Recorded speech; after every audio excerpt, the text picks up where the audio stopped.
Bonjour tout le monde et bienvenue à cette rencontre intime en réalité, en lien avec la parole de Dieu. Et aujourd'hui, nous sommes mardi le 7 mai et nous pourrons méditer sur la parole de Jean au chapitre 16, versets 5 à 11. Mais si vous voulez, on va disposer nos cœurs tout de suite vraiment pour accueillir cette parole afin qu'elle puisse porter du fruit en nous et qu'on puisse avoir un cœur vraiment accueillant. Au nom du Père, du Fils et du Saint-Esprit. Amen. Notre Père qui es aux cieux, que ton nom soit sanctifié, que ton règne vienne, que ta volonté soit faite sur la terre comme au ciel. Donne-nous aujourd'hui notre pain de ce jour.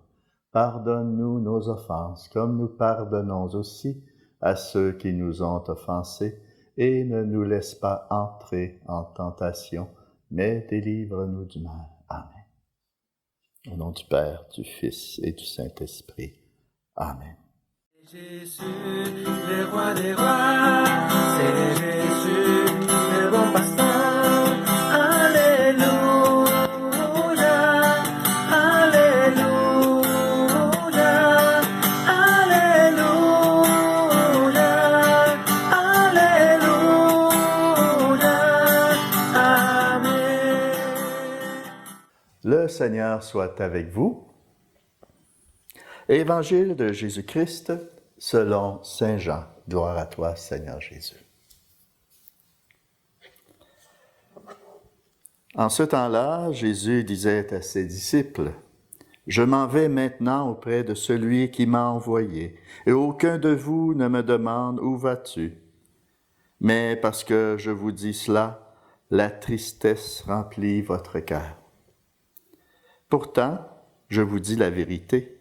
Il vaut mieux pour vous que je m'en aille, car si je ne m'en vais pas, le défenseur ne viendra pas à vous. Mais si je pars, je vous l'enverrai. Quand il viendra, il établira la culpabilité du monde en matière de péché, de justice et de jugement. En matière de péché, puisqu'on ne croit pas en moi. En matière de justice, puisque je m'en vais auprès du Père et que vous ne me verrez plus. En matière de jugement, puisque déjà le prince de ce monde est jugé. Acclamons la parole de Dieu. Louange à toi, Seigneur Jésus.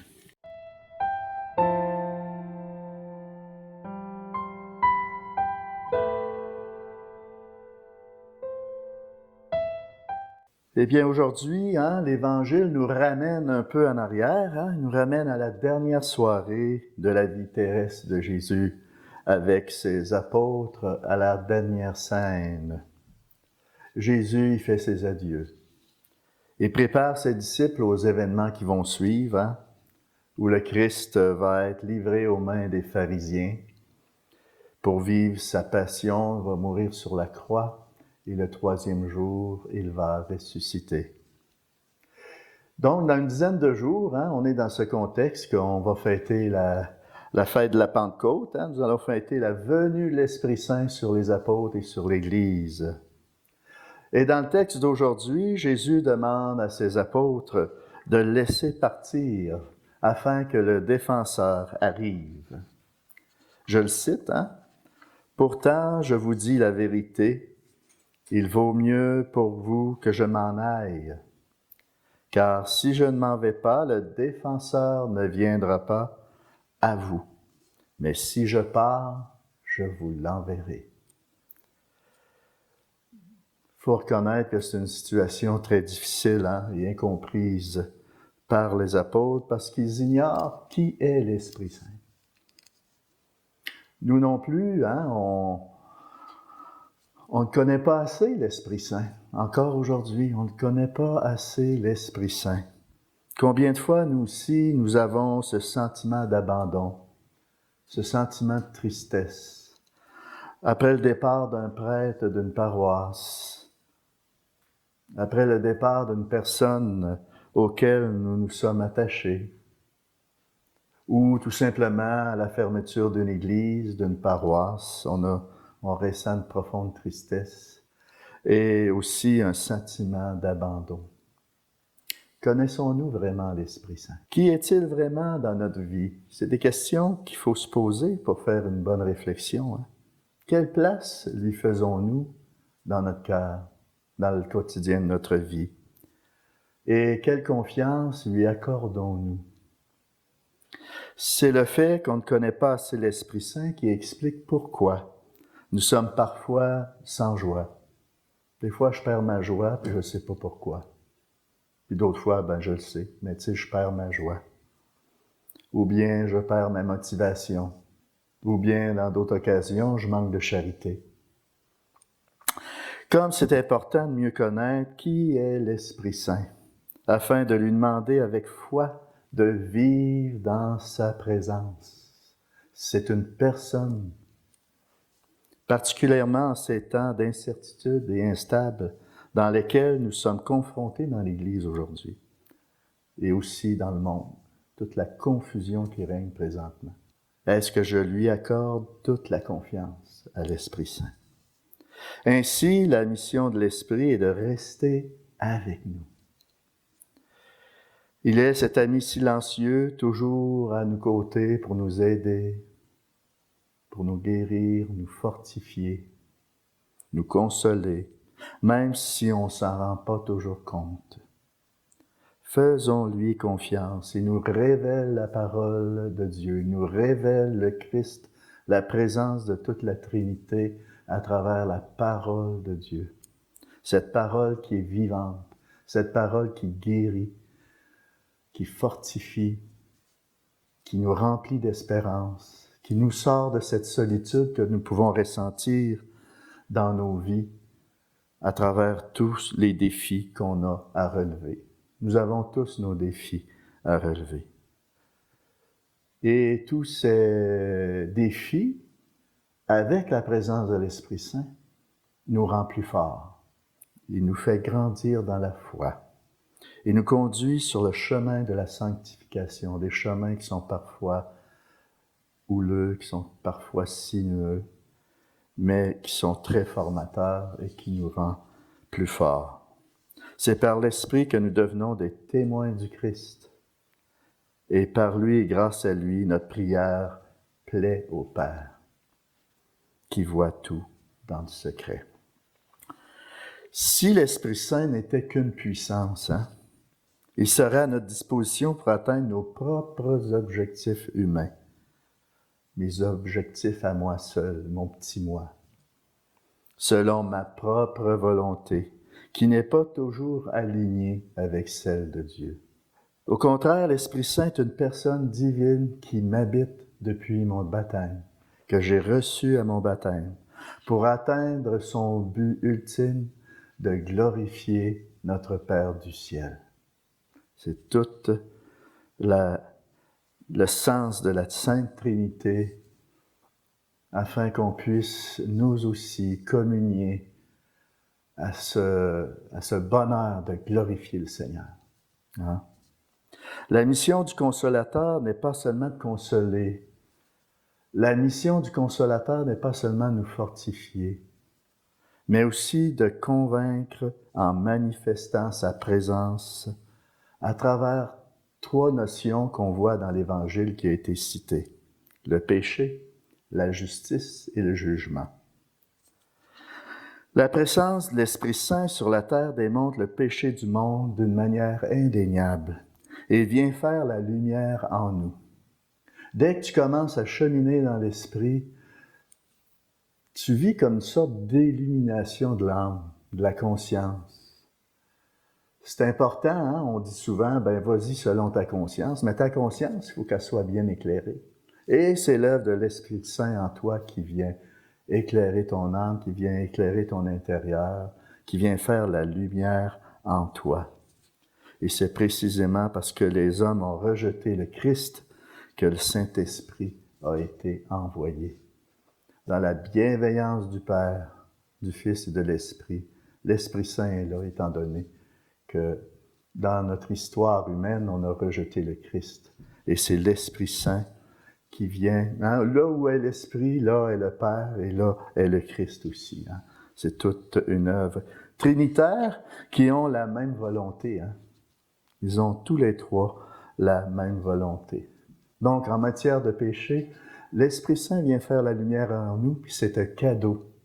Ça nous permet de nous ajuster, de entrer dans cette justice qui est le deuxième point que le Seigneur Jésus nous a fait citer dans l'Évangile.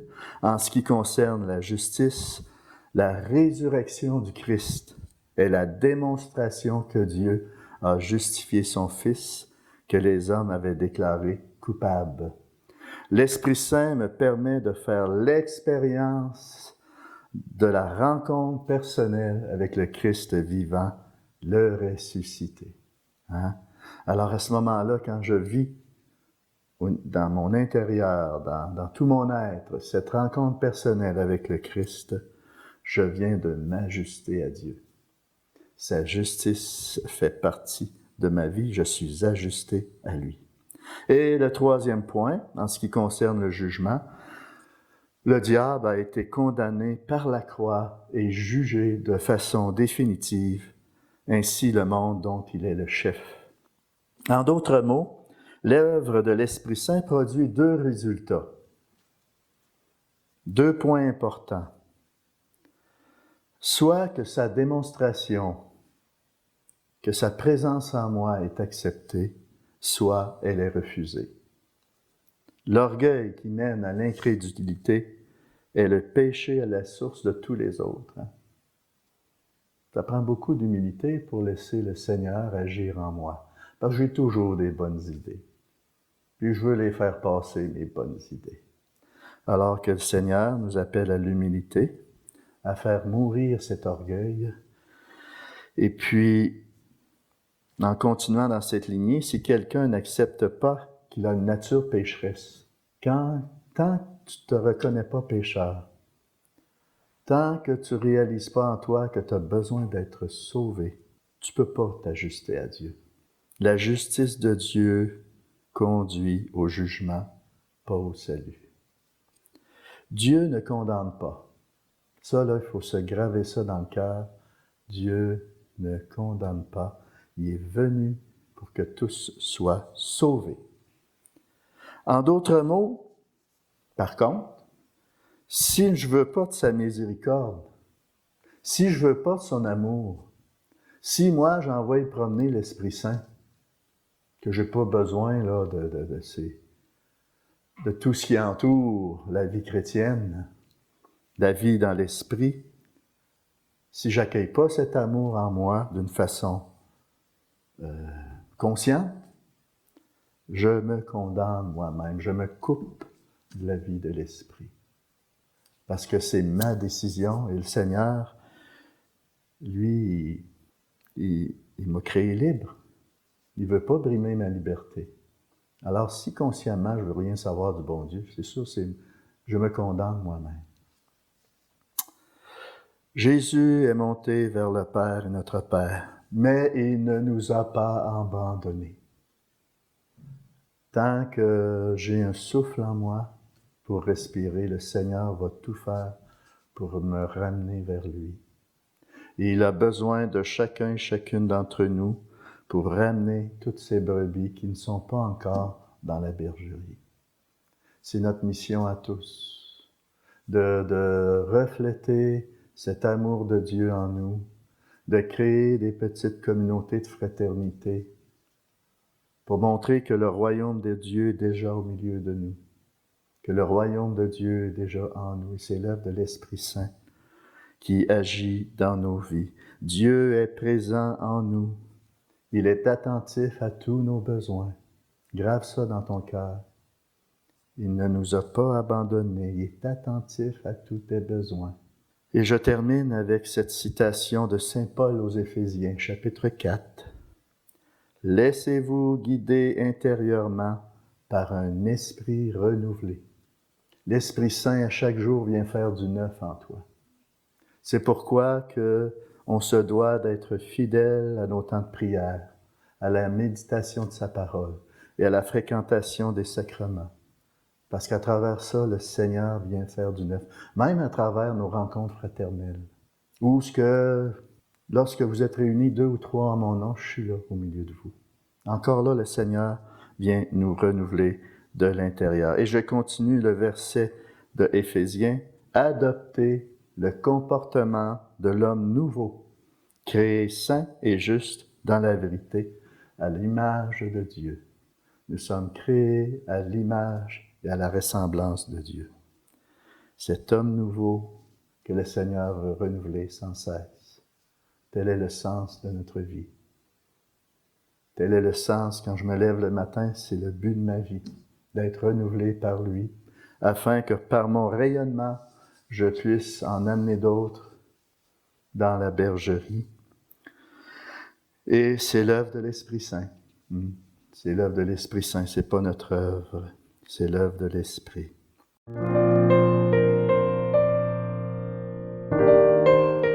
En présence de l'Esprit, ce qui est important, ce ne sont pas mes paroles, mais ce que le Seigneur dépose en vous à travers cette réflexion.